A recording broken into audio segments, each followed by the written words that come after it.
मुंबई अहमदाबाद महामार्गावरील वर्सोवा ब्रिजवरून टँकरने ट्रेलरला धडक देत टँकर थेट पुलाचा कठडा तोडून नदीत कोसळल्याची घटना सोमवारी घडली आहे। या घटनेबाबत मिळालेल्या माहितीनुसार एका टँकरने वर्सोवा ब्रिजवर लाकडाने भरलेल्या ट्रेलरला जोरदार धडक दिली।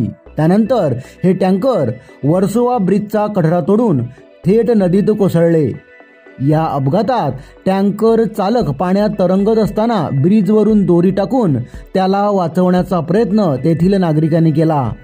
मात्र जखमी झालेला चालक पाण्यात काहीही हालचाल न करीत असल्याचे दिसून आले। या अपघातात त्याचा पाण्यात बुडून मृत्यू झाला आहे।